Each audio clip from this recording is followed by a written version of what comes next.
was my first job out of school. And I'd have to travel around from city to city. And I'd always either have to rent a car or get rides around town. And I found it so hard to travel from place to place and get a taxi. And I thought, why is it so hard to get a taxi? Particularly in a place like San Francisco, you'd come here and trying to get a taxi, of which there were 5, you would have real trouble. If you could get that taxi, it was usually a bad interpersonal experience. And then you'd say, hey, can I pay with a credit card? And it was like, no, you got to carry cash. And so it felt really sketchy and concerning.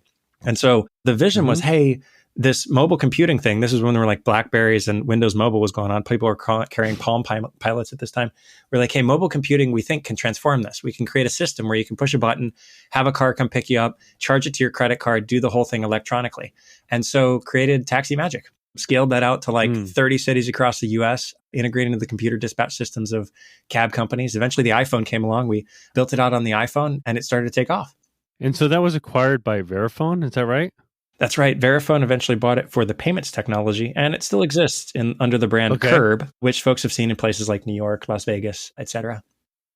Interesting. And so, if I'm mistaken, that was pre-Uber and Lyft and so on, right? That's right. So 2 years before Uber got started, we were doing the thing. I jokingly say that we kind of invented the Netscape of the Uber space, if you know what I'm talking about.